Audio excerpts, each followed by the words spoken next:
قرآن حکیم، سیرت النبی صلی اللہ علیہ وآلہ وسلم، احادیث مبارکہ، فقہی مسائل کا بیان اور بہت کچھ انشاءاللہ تعالی جید علماء کرام کے ساتھ۔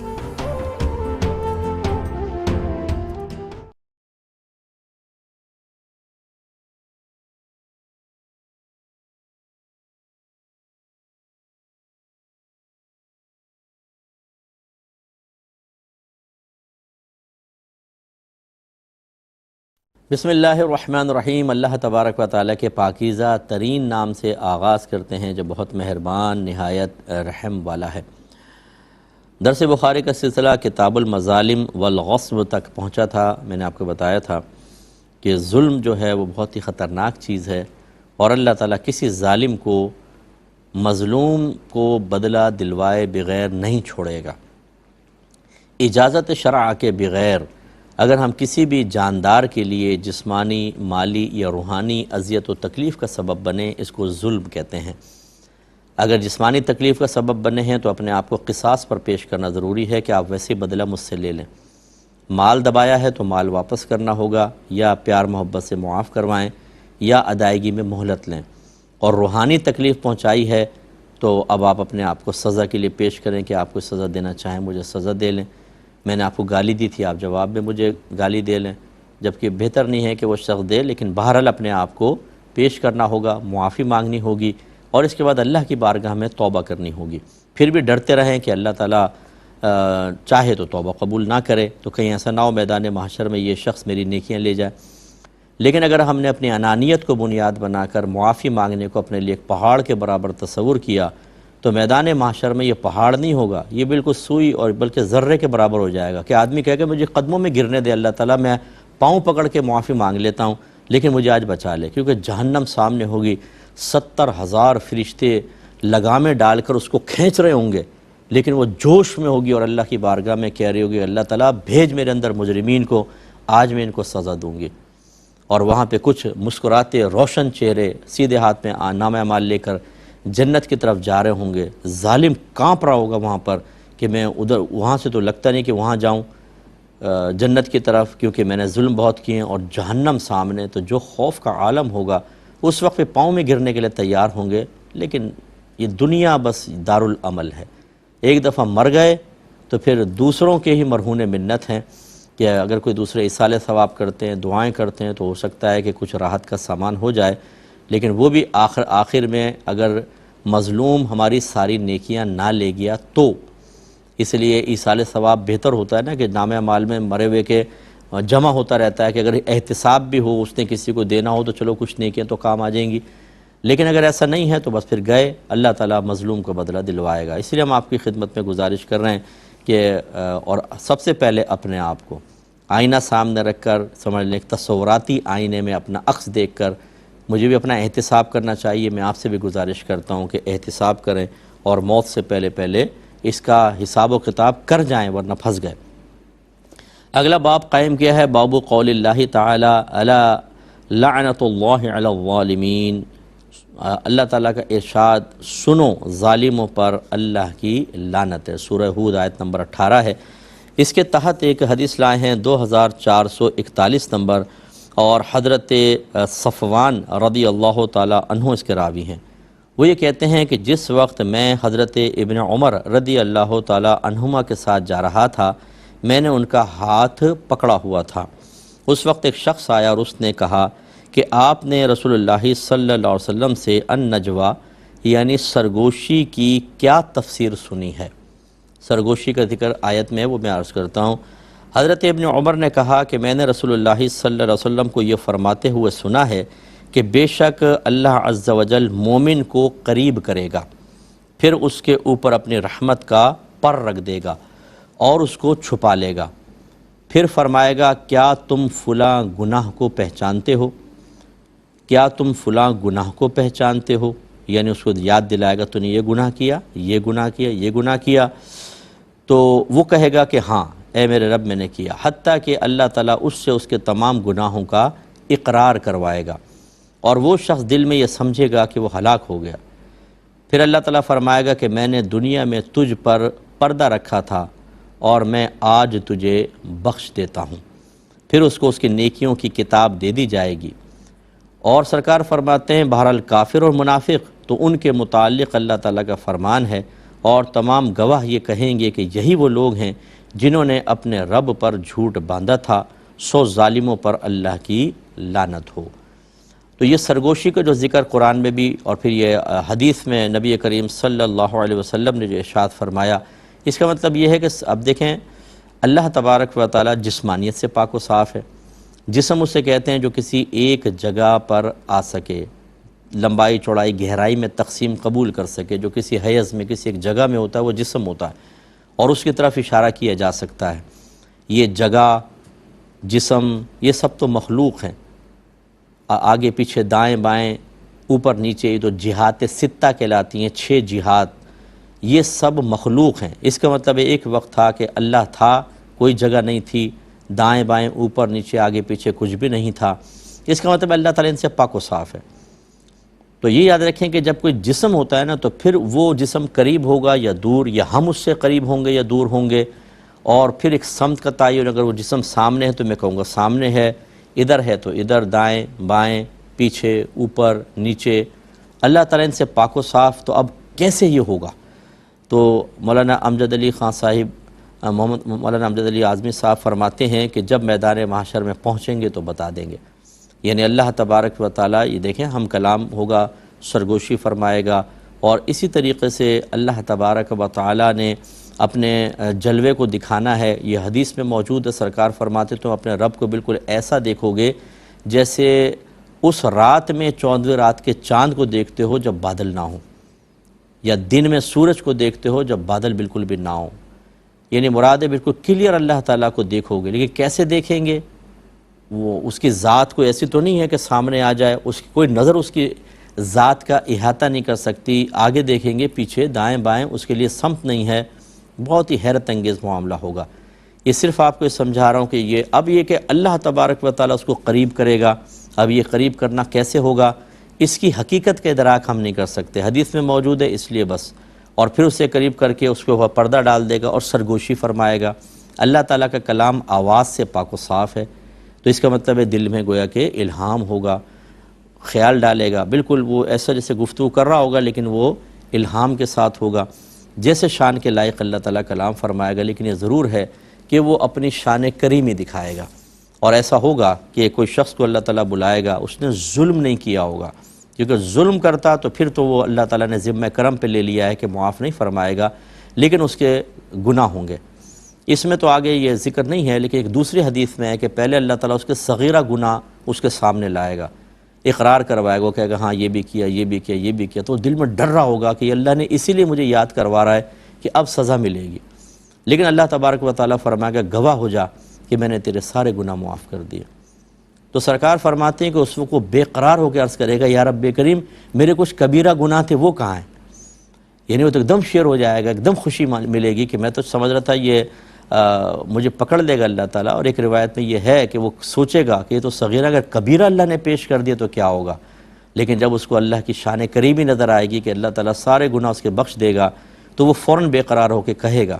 تو رحمت کونین صلی اللہ علیہ وسلم فرماتے ہیں اس وقت اللہ تعالیٰ اپنی شان کے لائق دھک فرمائے گا، یعنی مسکرا دے گا اللہ تعالیٰ بھی، حالانکہ اللہ تعالیٰ سب جانتا ہے۔ تو خلاصہ کلام یہ ہے کہ اللہ کی شان کریمی بہت ہے۔ تو اس کا مطلب یہ ہوا کہ آپ کو مجھے غور کرنا چاہیے کہ بعض گناہ ہماری ذات تک محدود رہتے ہیں، اس کے اثرات بندوں تک نہیں جاتے، ہم کسی کے لیے باعث تکلیف نہیں بنتے۔ تو یہ گناہ ان گناہوں سے حد درجہ بہتر ہیں جس پہ ظلم ہو۔ بہتر سے مراد ہی نہیں کہ میں کہہ رہا ہوں کریں، لیکن اس مقابلہ اگر کیا جائے تو یہ بہتر، اور اس سے کہیں زیادہ بہتر یہ ہے کہ آدمی ان کو بھی نہ کرے، اللہ کی بارگاہ میں پاک و صاف ہو کر پہنچے۔ کہ آپ پسند کریں گے کہ آپ کی قمیض پر، میری قمیض پہ کیچڑ لگا دی جائے اور اسی طرح آفس میں چلے جائیں، شادی بیاہ کی مجلس میں چلے جائیں؟ کبھی بھی نہیں کریں گے ہم، اس گندگی کو صاف کر کے جانا پسند کریں گے، حالانکہ ہمارے سامنے عام قسم کے لوگ ہیں۔ تو پھر اللہ تبارک و تعالیٰ کی بارگاہ میں اپنے باطن کو، اپنے نام اعمال کو صاف کر کر پہنچنا کس قدر امپورٹنٹ اور اہم ہے، آپ اندازہ کریں۔ تو خلاصہ کلام یہ ہے کہ اللہ تعالیٰ بروز قیامت جس شخص نے ظلم نہیں کیا ہوگا اس کے ساتھ ایسا بھی معاملہ فرما سکتا ہے۔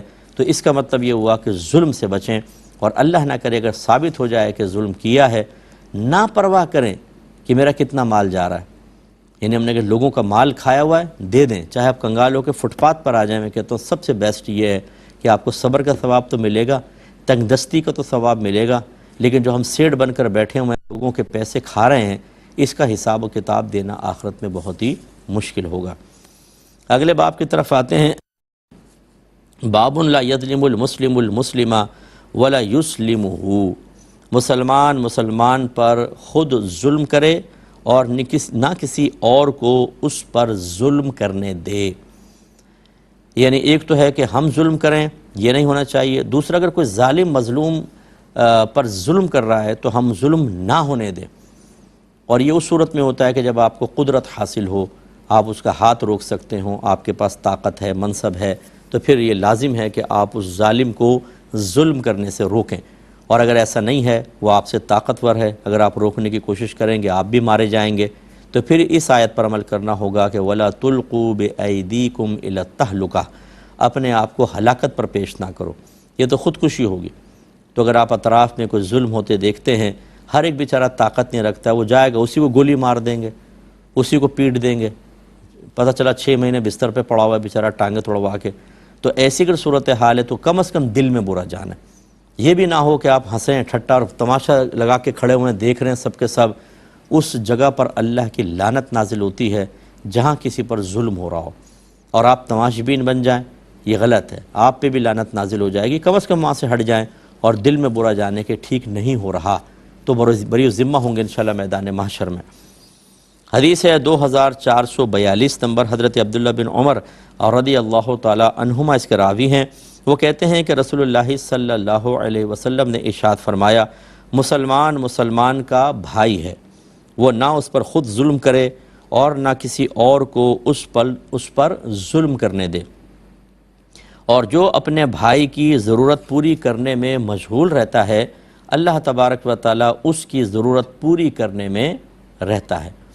اور جس نے کسی مسلمان بھائی سے کوئی مصیبت دور کی تو اللہ تعالیٰ اس کی قیامت کی مصیبتوں میں سے کوئی مصیبت دور کر دے گا. اور جس نے کسی مسلمان کا پردہ رکھا، اللہ تعالیٰ بروز قیامت اس کا پردہ رکھے گا. یہ بہترین عمل کے لحاظ سے ایک بہترین حدیث ہے. ہر حدیث بڑی بہترین ہے، لیکن عمل کے لحاظ سے، معاشرے کی اصلاح کے اعتبار سے، تربیت کے اعتبار سے، اپنے معاشرے میں سے گندگیوں اور غلاظتوں، خرابیوں، بد اخلاقیوں، بد کرداریوں کو دور کرنے کے اعتبار سے ایک بہت ہی زبردست حدیث ہے. تو سرکار نے فرمایا کہ مسلمان کا بھائی ہے، وہ نہ اس پر خود ظلم کرے نہ کسی کو ظلم کرنے دے. بھائی کہہ کے سرکار نے ہمارے جذبات کو ابھارا ہے کہ جیسے سگا بھائی اگر کوئی پٹے کوئی مارے تو چاہے کتنا ہی کوئی آدمی کمزور کیوں نہ ہو، وہ بیچ بچاوا ضرور کرے گا. تو ہر مسلمان ہمارا بھائی ہے، بہنیں ہماری بہن ہیں. تو اگر انسان یہ سمجھے کہ یار میں اپنے سگے بھائی بہن پہ ظلم کیسے کر سکتا ہوں، تو یہ بھی تو کسی کا بھائی ہے، یہ بھی کسی کی بہن ہے، نہ کریں ظلم. خاص طور پہ جو شوہر حضرات اگر بیویوں پہ ظلم کر رہے ہیں، یا بعض بیویاں ظالمہ ہیں اور شوہر مظلوم ہیں. یہ وہاں ہوتا ہے جیسے باہر کے ملک میں ہیں اور شوہر کو پاکستان سے یا کسی اور جگہ سے بلوا لیا، اسے ویزا وغیرہ نکلوا کر دیا، کاروبار کروا دیتے ہیں بعض اوقات سسرال والے. تو پھر وہ بیچارہ گھر کا غلام سا ہوتا ہے، سارے کام اس سے لے رہے ہوتے ہیں. بس اوقات ہر ایک کوئی ایسا نہیں ہوتا کہ سب ایسا کر رہے ہیں، لیکن جو کر رہے ہیں میں ان کی بات عرض کر رہا ہوں. اور پھر لڑکی اپنی زبان کو قابو میں نہیں رکھتی ہے، کیونکہ اس کے ماں باپ نے شوہر پہ احسان کیا ہے. وہ ڈانٹتی ہے، ڈپٹتی ہے، جھڑکتی ہے، اور شوہر کی کیا مجال کہ وہ اس کے سامنے بول پڑے. پورا خاندان اس کو 2 منٹ میں اس کی عزت اتار کے ہاتھ پہ رکھ دیتا ہے، اوقات یاد دلا دیتا ہے. یہ ایک ظلم عظیم ہے. ایسے اگر کسی بہن کے بھائی وغیرہ ہیں، کوئی سورس ہے ان کے بھائیوں کی، جیسے سیاسی تنظیموں سے بعض اوقات تعلق ہوتا ہے اور مناصب ہوتے ہیں، تو وہ لڑکی پھر اپنے شوہر کو کیا کرے گی؟ اچھی سعادت مند ہو تو ضروری نہیں ہے کہ ایسی کوئی بچی ہو تو ضرور ظلم کرے گی، لیکن ہوتا ہے کہ ایک بڑا پن ہوتا ہے اور ایک بیک کا احساس ہوتا ہے کہ میرے بیک اپ پہ میرے بھائی وغیرہ ہیں، تو پھر وہ شوہر سے کیا دبے گی؟ اس وقت پھر ظلم آ جاتا ہے. بعض اوقات کہ شوہر کو ذلیل کرنا، بے عزت کرنا، بلکہ شوہر کے ماں باپ کو بے عزت کرنا، یہ سلسلہ چلتا ہے. تو نبی کریم نے منع فرمایا، اس سے اجتناب کرنا چاہیے. اور فرمایا کہ کسی اور کو اس پر ظلم نہ کسی اور کو اس پہ ظلم کرنے دے. اس کے بھی میں نے آپ کو تشریح عرض کر دی تھی کہ اگر آپ یہ سمجھتے ہیں اللہ نے آپ کو منصب دیا ہے، طاقت دی ہے، آپ کسی طریقے سے کسی مظلوم کو کسی ظالم کے ظلم سے بچا سکتے ہیں تو کردار ادا کرنا چاہیے۔ بالکل بے پرواہ بھی نہ بنے کہ چھوڑو یار ہمیں کیا، ہم کیوں برے بنیں، بولتے ہیں ہم کیوں برے بنیں۔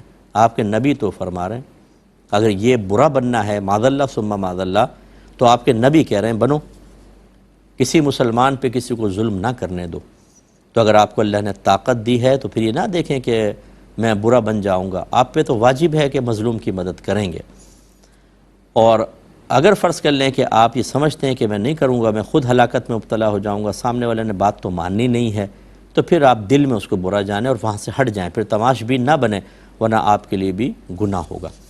اسی طرح گھر کے اندر جیسے ہوتا ہے، معذرت کے ساتھ میں یہ بات معذرت اس لیے کر لیتا ہوں، بعض لوگ برا مان جاتے ہیں، شاید میرا جملہ ان کو زیادہ تیش میں نہ آنے دے، اس وجہ سے میں کر دیتا ہوں کہ بعض اوقات گھر والے سب دیکھ رہے ہیں کہ امی سب بہوؤں کے ساتھ ناانصافی کر رہی ہیں، ظلم کر رہی ہیں، انہیں ملنے دیتی، ماں باپ سے نہیں ملنے دیتی، بعض اوقات صحیح طرح کھانے پینے نہیں دیتی، گھومنے پھرنے نہیں دیتی، تو یہ بہت سی ناجائز چیزیں اپنی آنکھوں سے دیکھ رہے ہوتے ہیں، لیکن چونکہ ماں ہیں اس لیے خاموش، غلط۔ یہ بھی نہیں کریں گے کہ آپ سب کے سامنے والدہ کو معاذ اللہ ڈانٹے ڈپٹیں یا ان کی گرفت کرنے کی کوشش کریں۔ چند الفاظ آپ کو دے دیتا ہوں، اور کوئی ایسی ہماری والدہ، کوئی ایسی ساس صاحبہ سن رہی ہیں وہ ان الفاظ پہ توجہ کریں کہ آپ یہ کہیں کہ امی میں نہیں چاہتا ہوں کہ آپ کسی کے لیے زیادتی کی مرتکبہ ہو کر بروز قیامت انہی کے سامنے ایک ظالمہ کی حیثیت سے سر جھکا کے شرمندگی کے ساتھ کھڑی ہوں۔ میں نہیں چاہتا ہوں کہ آپ میری بیوی کے سامنے سر جھکا کے کھڑی ہوں، آپ کا بدن کانپ رہا ہو، آپ کے پسینے بہہ رہے ہوں اور آپ خوف میں ہوں کہ جو میں نے ظلم کیا اب اس کا بدلہ مجھے ملے گا۔ میں نہیں چاہتا ہوں، خدا را ایسا نہ کرے۔ تو امید ہے کہ اس طرح جب آپ پیار محبت سے اور آخرت کا معاملہ ذکر کریں گے تو پھر غصہ نہیں آئے گا ماں کو، کہے گی چلو میرا بیٹا میرے لیے کر رہا اور تنہائی میں کر رہا ہے، یہ بھی نہیں کہ بیوی کے سامنے کیا، لیکن کرنا چاہیے۔ ہم اپنے بڑوں کو بعض اوقات ظلم کرتے دیکھتے ہیں خاندان کے اندر اور محلے کے اندر، لیکن اس لیے کہ ہمارے بڑے ہم ساتھ دے رہے ہوتے ہیں، بالکل غلط ہے۔ آپ کے نبی نے فرما دیا کہ ظالم کو کسی مسلمان پہ ظلم نہ کرنے دے، تو آپ روکیں، کم از کم دل میں تو برا جانے نہ کہ بھئی یہ غلط کر رہے ہیں، ہمارے بڑے غلط کر رہے ہیں، ایسا نہیں ہونا چاہیے۔ لیکن اس کا طریقہ یہ نہیں ہے کہ آپ سخت لہجہ کریں، ڈانٹیں ڈپٹیں، بیوی کو پیچھے کر کے سینہ چوڑا کر کے ماں کے سامنے کھڑو کے بدتمیزیاں کریں، یہ آپ کے لیے بھی جہنم کا راستہ ہے۔